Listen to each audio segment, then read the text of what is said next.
forget, we bring you live and exclusive commentary of Man City against Newcastle. It's tomorrow night, it's at 8 o'clock, and it's live right here on talkSPORT. It's going to be a great game there. I think we're going to find out a lot more about Newcastle, aren't we, in that game, Bentley? Because in their first game against Villa, they looked utterly brilliant. Yeah, they did. Played really well in that first game. Broke really well. Isak was brilliant. Wilson came on, done his thing. Harvey Barnes as well.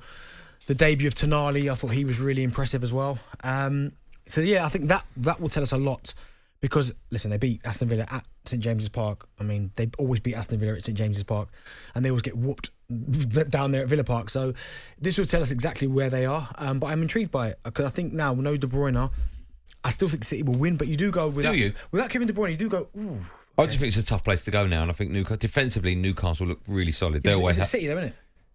Yeah, but I'm just saying. Yeah, sorry, when I say I mean it's a tough game to have, yeah, against Newcastle because they're really solid at the back. I think their back five is as good as anyone in the Premier League. Yeah, I mean, their record speaks for itself. Goalkeeper's brilliant, back four's brilliant. They've now got Tonali and Bruno in there. I do think that if they do have a problem, it's they're not good enough out wide. I think Almiron, Barnes and Gordon, they're good players, but I just think that's the weakness of Newcastle. I think Almiron, I think he had a spell last season where he was brilliant. Kind of proved a lot of people wrong. But...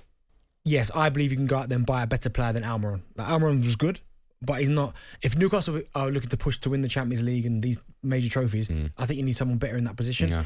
I do like Harvey Barnes. He's on the up. And Anthony Gordon, good young player. But I genuinely believe sometimes with Eddie Howe, it's more about the character than the actual... yes, they've got to have ability to play at a club like Newcastle, but I think a lot comes down to the character. So even if you can get a player that's out of this world, if their character's just a little bit off, Eddie Howe's not having it. Yeah. Let's stay, of course, with Newcastle. Have a listen to this. England legend Stuart Pearce joined Alan Brazil and Ray Parlour on the Breakfast Show this morning. He said he thinks Newcastle are the ones to beat. To be honest with you, I think they'll win the league this year. I'm going to stick my neck out. I think Newcastle, with the recruitment they've done, wow, and how they've just sort of just gone in, how things are at Newcastle. I've been up there a couple of times last year, and the place is absolutely rocking. I think if they keep everyone fit and have a good run at it. And I think this game on Saturday evening could be a good indicator about whether they have got credentials. How when you hear that, how much do you agree or disagree with Stuart Pearce in as much that not they're going to win the league, but they could be knocking on the door? Because as he's just alluded to there, and you mentioned it earlier on, Champions League football, that is a strain. You know, you really do need, that's where the depth of your squad is going to be tested to the max. Yeah, I still think, no, I wouldn't make them one of the favourites. I'd still put a couple of teams, a few teams ahead of them to win the league. But they're going to be disruptive to whoever does win the league because they can take points from clubs. I don't think they'll win the league. I don't think they're ready yet because you're right. They're back in Europe, Champions League football. Can they cope with the double game weeks? That's going to be the issue. Isak's had a bit of time out. Wilson's had these injury situations as well. So no, I don't think they'll win it, but I expect them to be up there competing for top four for sure. But to go on and say you're going to go and win it this season when you've signed Tonali and Harvey Barnes, who are good players, I'm not disrespecting them at all. I still think there's positions on that pitch where they could improve. So now I'd say I don't think they're going to win the league. Do you think a great season for Newcastle would be stability? I.e., yes. If they finish next season again with Champions League football, then you go, okay, they're starting to build. But if they were to finish 6th this year, it's almost it is a step backwards.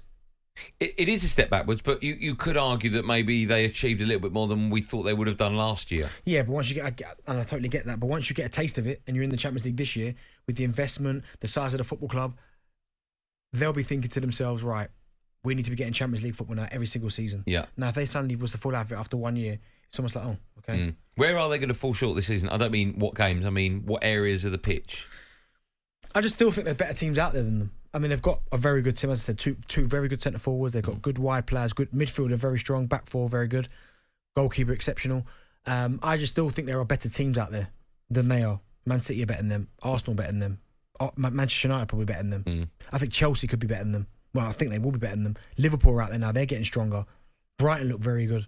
Do you know what I mean? So I don't think it's as easy to go, right, I think we can win the league. I think stability and finishing inside the top four is the main priority. Who's got more pressure to finish top four, them or Chelsea?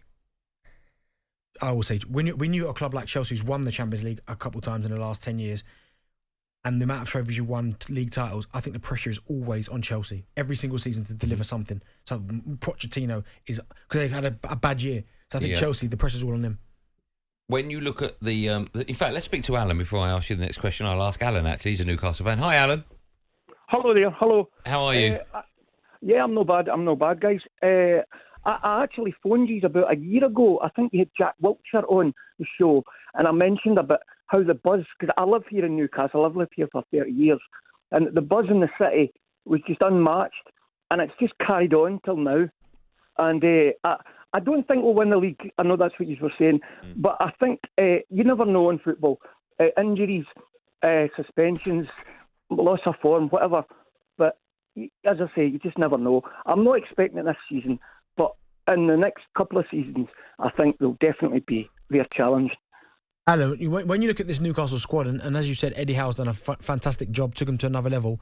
What areas do you think they could strengthen to sort of make sure they do push for maybe a Premier League title? Well, I agree with what you had said about Almiron. I like Almiron, but he's not at the level, I think, to push for what you're saying. I like Anthony Gordon, still really young. Maybe another playmaker in midfield. And I think the players that he's got, there's almost two players for each position at the moment. So a centre-half, I think that's another one. I think possibly a centre-half. I like the two players that have signed, Livramento and Hall. Kieran Trippier, well, you all know how good he is. Yeah. It's just on the other side. But Dan Burn has done excellent. I like Dan Burn. I kind of fault him. Yeah. Let me ask you, Alan. As I'm guessing you're a die-hard Newcastle fan.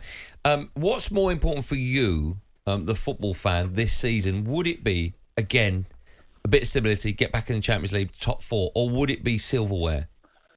For me personally, it would be the same as last season. Last season, I think, was like almost winning a cup every other weekend. The buzz that was here. What would you rather take, though? Would you take the FA Cup and fifth, or fourth and no trophy? Trophy. That's a hard one. Trophy. I would take fourth and no trophy. I think the cups will come in the next season. Do you know what? Okay. Thanks, Sam. No, I think Newcastle fans, on the whole, I'd say 90% of them want the trophy. They're desperate for a trophy. I think so. It's been such a long wait. And if you say it's fifth, which is one, I know it's a step backwards in terms of your league, but for them to win a trophy, I'd say they'd take FA Cup all day long. But by the way, I know some people are saying fifth might get you Champions League football. I get that, but you understand where I'm coming from. FA Cup, Newcastle winning the FA Cup. Yeah, it would be massive, right? Massive. And that, okay, where they finished last year, was it fourth? It was fourth. Yeah. Would fifth in the FA Cup, would that be moving forward as a club, or is it a step back? Because in the league, they've dropped a position, but they have won a trophy. I'd say it'd have to be a step forward. Because it's a bit of a weird one, because if they finish fifth, which is only one spot below, and no Champions League, but they've won the cup, I think that's progression. But if they were to win the FA Cup and finish like 10th, then it's not. Okay. But they'd still be delighted with the cup, though. Do you think they can win the league in the next 5? I won't say this season. In the next 5 years? Yes, next 5 years. Next 3? Or is that too soon? Bit soon. Okay. So you do think Newcastle winning the Premier League is round the corner? Yeah, well, 5 years' time, but with the investment, investment they've got, and the players that they can bring in, okay, if they keep progressing, there's no reason why not. All right, there you go. Bentley says possibly within the next 5 years. talkSPORT Drive with Andy Goldstein, Monday to Friday afternoon from 4 on AM, on DAB, via the talkSPORT app, and on your smart speaker. talkSPORT.